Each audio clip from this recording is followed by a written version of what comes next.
Welcome back to the course on computer network and internet protocols. So, till now in the course we have looked into two different layers of the TCP/IP protocol stack, the application layer and the transport layer. So, from now onwards we will look into the third layer of the protocol stack from top to bottom direction, that is the network layer, or sometimes people call it as the internet layer of the protocol stack. So, as we looked earlier that this network layer or the internet layer of the protocol stack, it interconnects multiple devices in the network, or we call that they are kind of the layer 3 devices, which actually take care of to forwarding the data packets from one end host to another end host. So, the broad objective of this network layer or the internet layer of the TCP/IP protocol stack is to ensure that wherever you want to forward the packet is successfully delivered to that particular destination, or the network will try its best to deliver the packet to the destination. Obviously, this network layer or the internet layer, it does not able to guarantee the successful delivery all the time in a packet switching network, because in a packet switching network there is always a possibility of having a packet drop, and that is why we have looked that in the transport layer of the protocol stack we take care of the reliability and other end to end aspect.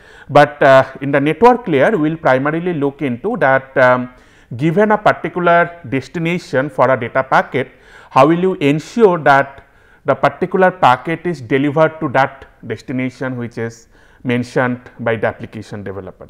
So, we will now at the middle of the protocol stack and we will look into the details of this network layer and the internet layer. So, coming to the network or the internet layer, so let us look into the different services which are being provided by this particular layer of the protocol stack. So, we call it as the layer 3 because from bottom up it is at the third layer, it is in the middle of all the layers of the protocol stack.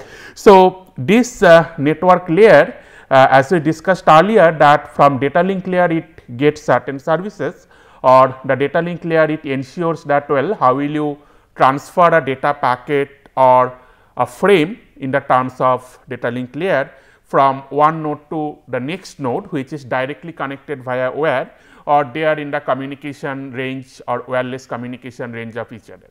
So, the data link layer takes care of forwarding the packet directly to the next hop. Now, whenever in your internet your destination is connected via multiple such hops and the entire network looks like a graph, in that particular graph the challenge comes that how will you find out a good path to forward your data packet from the source node to the destination node.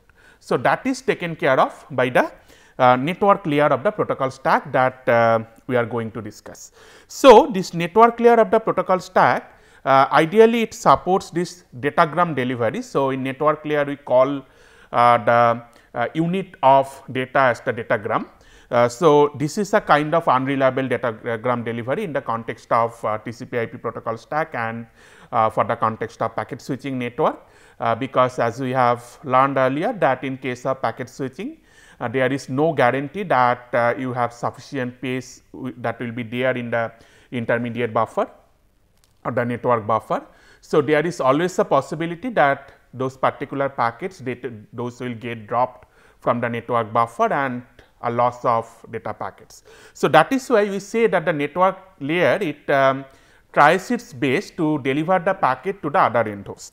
So, that is why we use the term unreliable to introduce the delivery model which is being used at the network layer.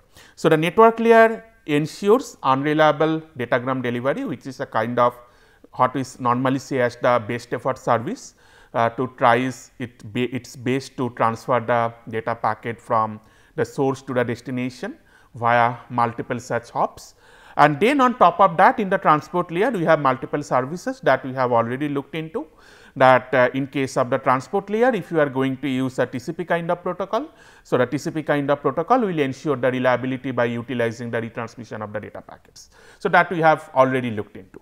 So, now in case of a network when the network is represented in the form of a graph that we have looked into the initial lectures, that in that network graph there can be multiple hops or multiple paths between a source and a destination. So, ideally a network, if you look into its graph structure, it will look something like this. So, you have multiple nodes there which are interconnected with each other. So, the nodes are interconnected with each other. These links can be wired links, or this can be wireless links as well, and then you have one source in the network and one destination in the network. So, this is my source and this is my destination. Now, the data link layer of the protocol stack, that is the layer 2 of the protocol stack. So, if you remember the different layers of the protocol stack, at the bottom we have the physical layer which takes care of physical signal transmission. On top of the physical layer we have the data link layer. So, this data link layer of the protocol stack, it ensures that how will you deliver the data from one hop to the next hop which are directly connected with each other. So, that is the task of the data link layer, or that is the services which is provided by the data link layer to the next layer, that is the internet layer or the network layer of the protocol stack. So, the data link layer provides a service to the network layer to forward the packet in one hop distance, where the two nodes are directly connected with each other. Now, whenever you are going to the network layer and you need to forward a packet from the source to the destination, and your entire network can be represented as a network graph, where each of these circles or each of these nodes represent a network router, or sometime we call them as L3 switches or the layer 3 switch. So, whenever they are connected via this layer 3 switch or the router, and these routers they have up to layer 3 implementation, that means up to network layer implementation, and in that case you can see that if you want to forward the packet from this source to this destination, there are multiple paths which are possible.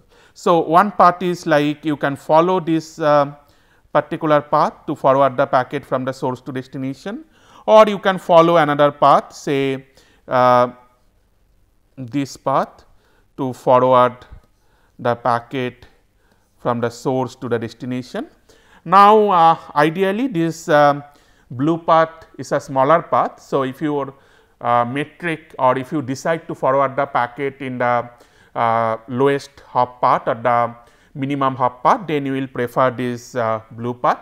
But minimum hop path may not be always give you the optimal performance, because it may happen that your minimum path has a very low capacity, low end-to-end capacity. If your minimum path has a very low end-to-end capacity, and if you push all the packets in that particular path, then there can be a degradation in end-to-end packet forwarding performance. So, that is why in a typical network we do not always prefer to use the minimum hop path.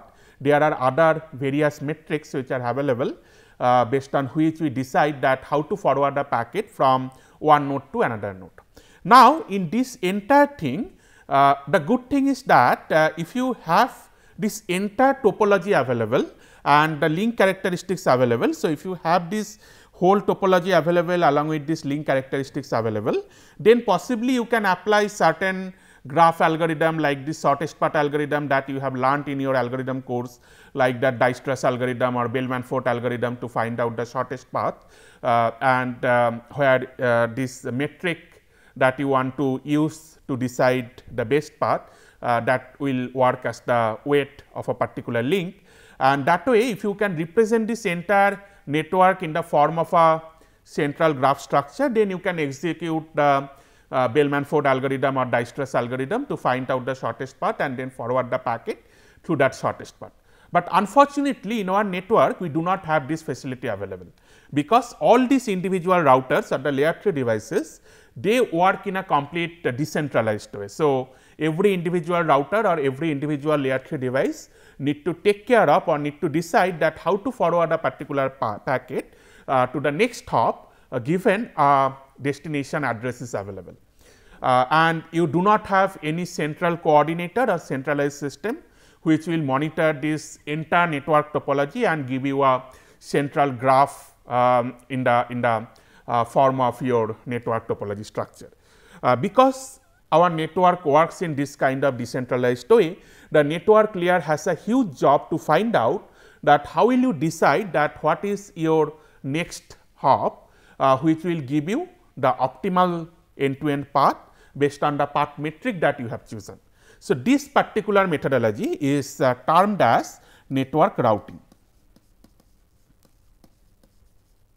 So, the routing procedure decides that at every individual hop, every individual intermediate router, whenever you are receiving a packet with this particular destination, what should be your next hop, and that is done in a completely decentralized way.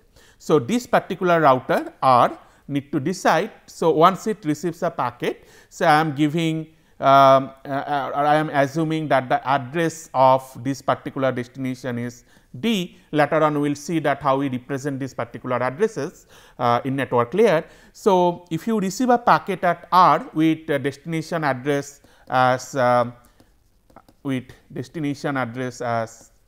D, then you have to decide that what should be the suitable next hop to forward that packet, whether you want to forward that packet to this router or whether you want to forward this packet to this router.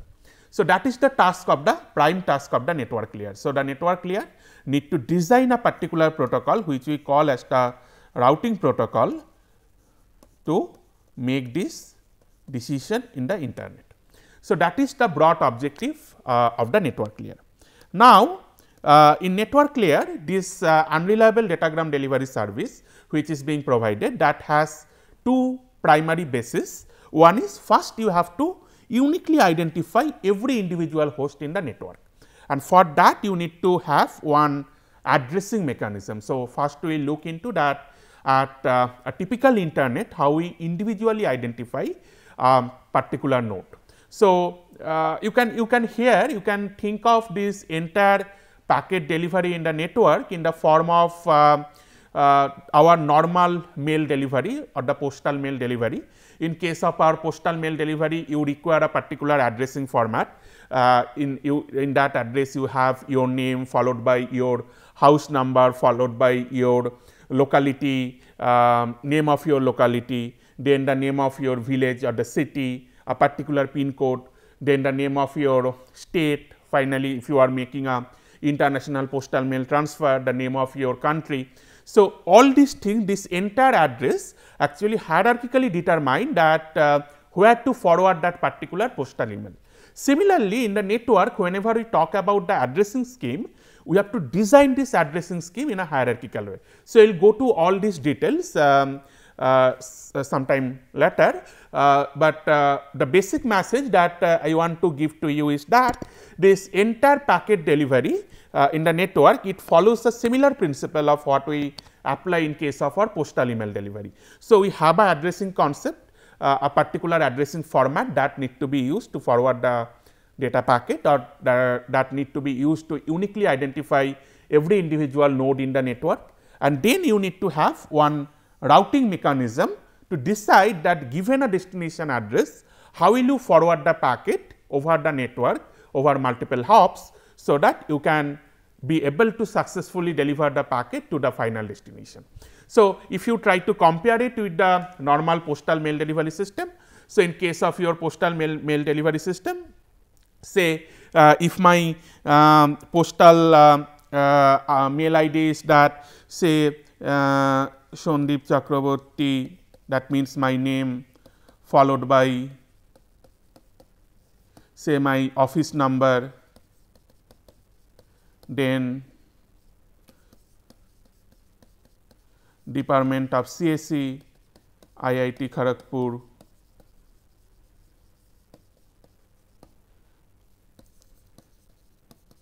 West Bengal, India. Now, this is my postal mail address, and in this postal mail address there is a kind of hierarchical notion. So, whenever someone is wanting to forward a postal mail to my address, they have to first forward it to the say head post office of India, then from there it will be forwarded to West Bengal. From there it will be forwarded to say Kharagpur. From Kharagpur it will be forwarded to IIT Kharagpur, and then finally it will be forwarded to my office which is in my name. So, that way in a hierarchical way this entire postal mail is being forwarded, and whenever we apply this routing mechanism over the internet, we also apply this kind of hierarchical concept. So, in this entire discussion of network layer protocols, we will look into that. First of all, how will you individually identify every host with certain address which has this kind of hierarchical nature, and number 2, given a address in this hierarchical format, how will you decide where to forward a particular packet. Okay. So, that are the broad services which are being provided by the network layer or the internet layer. Now, let us briefly look into this entire internet architecture, because that has the notion, or that has the concept which you will require to identify or to understand that how a packet is being forwarded between two machines. Say whenever you are accessing www.google.com, your Google machine is possibly residing somewhere in USA, and you are trying to connect it. Say if I am trying to connect to Google machine right now, I will be connecting that Google machine which is residing at USA from a machine which is there in Kharagpur. Now, from Kharagpur to USA, how will you forward the data packet? That is our concern.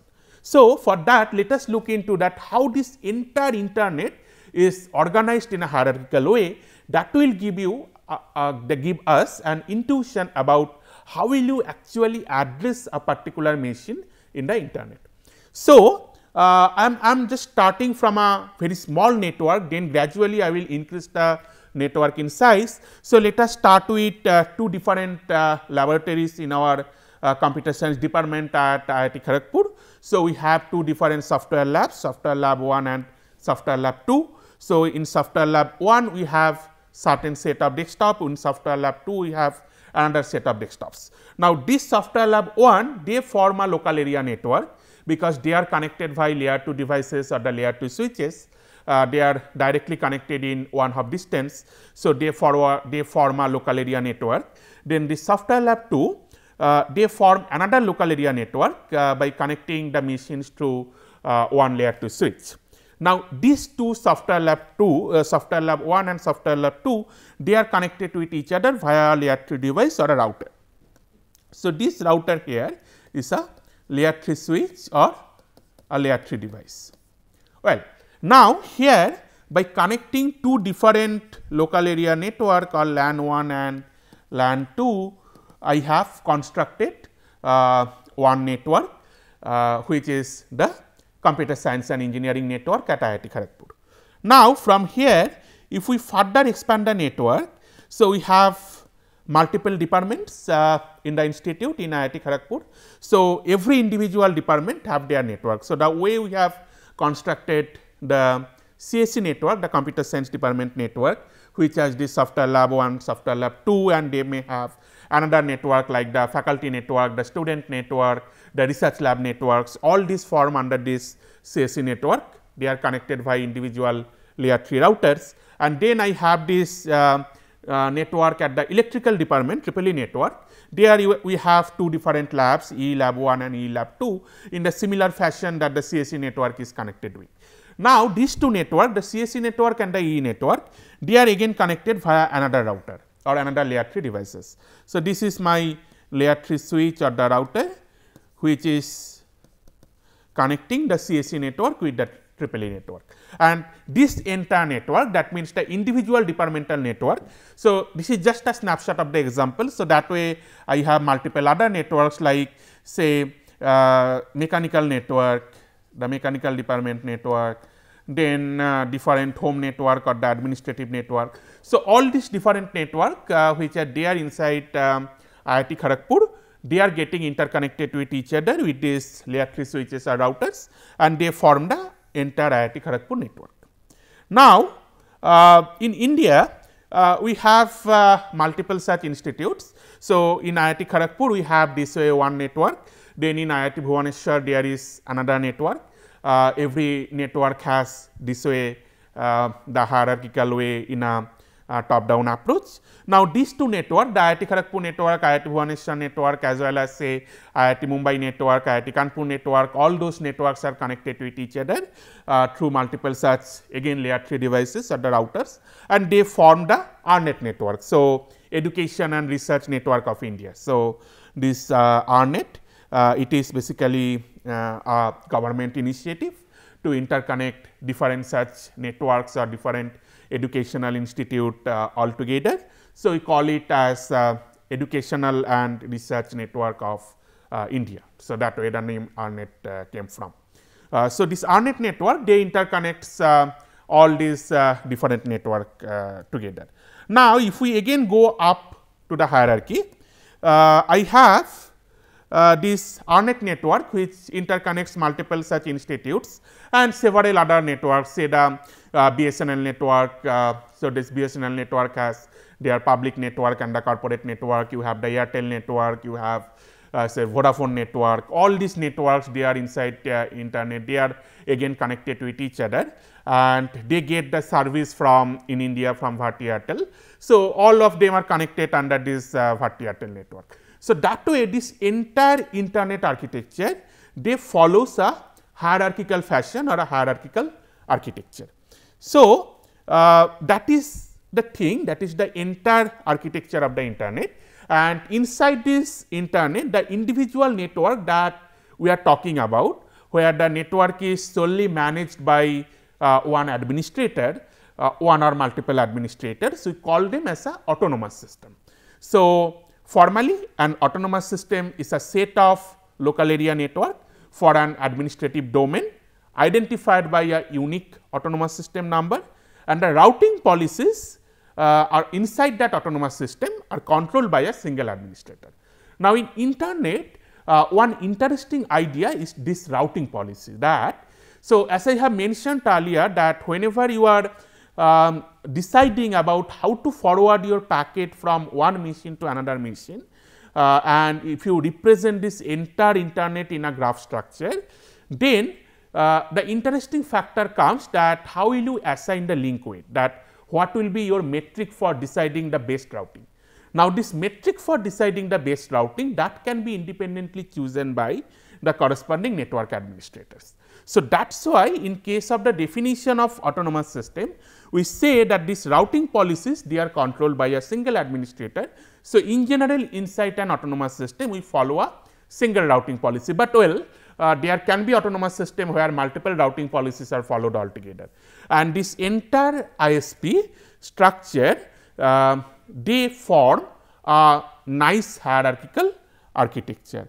And if you look into this autonomous system graph for India, it looks something like this. So, this edge, these dark edges, they are actually individual numbers. So, you can go to this site labs.apnic.net. So, this APNIC they actually maintains the autonomous system inside India. So, these nodes are the edge nodes in the autonomous system, and these the nodes which are there in the middle, these nodes they actually provide service to all other nodes. So, they are the kind of central nodes from where all the different other autonomous systems they are getting their service. So, for example, all the educational institutes like all the IITs, the central universities, they get the service from this RNet India. So, that way this entire hierarchy is being formed for the autonomous systems, and this tiering architecture looks something like this. So, here we have the internet service providers. The internet service providers are the autonomous system that provides internet connectivity to another group of autonomous systems or the end users. So, here we have the end users in the internet. Now, these end users of the internet they are connected to certain ISPs, internet service providers. They are kind of tier 3 network or tier 3 autonomous system. From there, so here we have these 2 tier 3 autonomous systems in this diagram, in this particular diagram. So, they are providing services to these internet users. Now, these tier 3 networks they are getting services from some tier 2 ISPs, Now, the tier 2 ISPs, they are getting services from the tier 1 ISPs. So, this tier 2 ISPs, say if I just give you an example. So, the students inside IIT Kharagpur, they are getting the services from IIT Kharagpur Autonomous System. Now, this IIT Kharagpur Autonomous System, they are getting services from ARNet India Autonomous System. Now, ARNet India Autonomous System, they are getting services from say Bharti Airtel Autonomous System. Then these are the kind of country level autonomous systems, and multiple country level autonomous systems are interconnected with each other. And in a tier 2 network, we have certain small networks which we call as the point of presence or POP. This point of presence are kind of the edge network, which actually takes the service, but do not provide the service to others. So, these are kind of reserved network or some kind of special purpose network. So, for example, the military network is just used for their internal use, and it does not provide services to any other. So, that is a kind of point of presence which is directly connected to the central network of India. Okay. So, this ISPs, so if we just hierarchically try to arrange these individual ISPs. So, at the bottom level we have these local ISPs like this Airtel, Vodafone, ARNet, all these are the kind of local ISPs. Then these local ISPs, they get the services from the regional ISPs.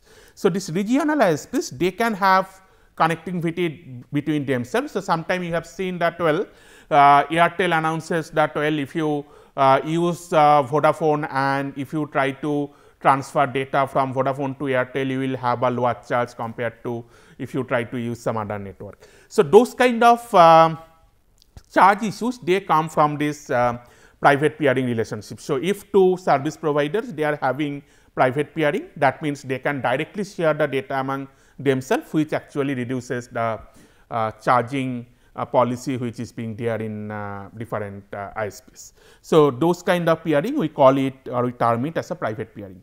Now, this regional ISP, they are connected with the network service provider or the NSP. So, these network service providers are the country level service providers. They are connected to it internet exchange points. So, all the different national level ISPs or the NSPs, they connected to it each other globally with this network exchange point. So, this network exchange point actually helps you to transfer a packet from say from India to USA. So, India has one country level ISP or the NSP, USA have one or more country level ISP or NSP. They are connected to this internet exchange point, and this internet exchange point helps you to transfer that data. So, one example is this the transatlantic lines. So, these transatlantic lines, they interconnect the European continent with the US continent and through high speed internet or high speed optical fiber cable, which are going through the Atlantic Ocean. So, they are one example of internet exchange point which actually interconnects two different national level ISPs. Okay. Now, whenever you are forwarding the packet, so the packet goes in this way. So, from your machine, the packet goes to the local ISP. Now, from this local ISP, it goes to the regional ISP. From regional ISP, it goes to the national ISP or the NSP. From there, it goes to the transit ISP. Now, via this transit ISP, it reaches to the final destination transit ISP. From there to the national ISP, again to the regional ISP, to the local ISP, and finally to your destination machine. So, that way in a hierarchical fashion, the packet is being forwarded the way we forward the normal postal mail. Say whenever you are forwarding a postal mail from India to USA, so you forward it to your local post office, the local post office forward it to the regional post office forward it to the country level central post office, the central post office then forward it to the say the USA post again in the state level, then the regional level, then your local level, and then finally the things are getting delivered. So, the similar concept is being used in the internet. Now, all these individual ISPs are nothing but a set of computers which are connected via LAN. So, the initial diagram that I have shown, that the way this entire ISP architecture is built up, starting from this software labs in the CSE department to the entire CSE department network and the other department network, then the IIT Kharagpur network, then the ARNet network, and that way the entire thing grows up. So, all these individual ISPs are like that connections of networks. Well, now the thing is that, so the first requirement that we have looked into, that how will you address a particular machine in this kind of architecture. So, this addressing scheme actually comes from this hierarchical concept. So, whenever you want to forward a packet from say host 1 to host 2, you need to forward the data packet from one network to another network via multiple other such intermediate networks. So, here as I have mentioned that every autonomous system has a unique autonomous system number. So, say these numbers denote the autonomous system numbers 10, 11, 12 and 13. Now, one host is connected to autonomous system 10, your destination is connected to autonomous system 12, and whenever you are forwarding a packet, you are forwarding the packet from basically from this network, the network of AS10 to the network of AS12 via either the network of AS11 or network of AS13. So, whether you are going to use AS11 as your intermediate network or AS13 as your intermediate network, that will be decided by your routing protocol. So, that is one requirement. The second requirement, the interesting fact is that the address that you are going to provide every individual host, that particular address should identify a network as well as a unique host inside the network. So, whenever you are forwarding a packet, say from IIT Kharagpur to IIT Bombay, the postmaster first need to understand IIT Bombay. So, once the mail is being delivered at the IIT Bombay local post office from IIT Kharagpur post office, then the IIT Bombay post office will try to uniquely identify that person inside IIT Bombay and deliver the mail to that particular person. So, similar concept is applied here. So, the first the network will try to find out that well, this particular host is inside AS12. So, I need to forward the packet to AS12. So, once the packet is being forwarded to AS12, then you have to uniquely identify that which host inside AS12 need that packet or is the final destination of that packet. So, that is why the network address that you are going to design, that should identify the network as well as the host inside the network. So, you can have multiple hosts inside autonomous system 12. So, you have to identify autonomous system and at the same time this individual hosts inside the autonomous system. So, in the next class we will look into that how we can use a hierarchical addressing mechanism in network layer based on that widely used network protocol that we call as the IP protocol or IP to design such kind of address. So, see you again in the next class. Thank you.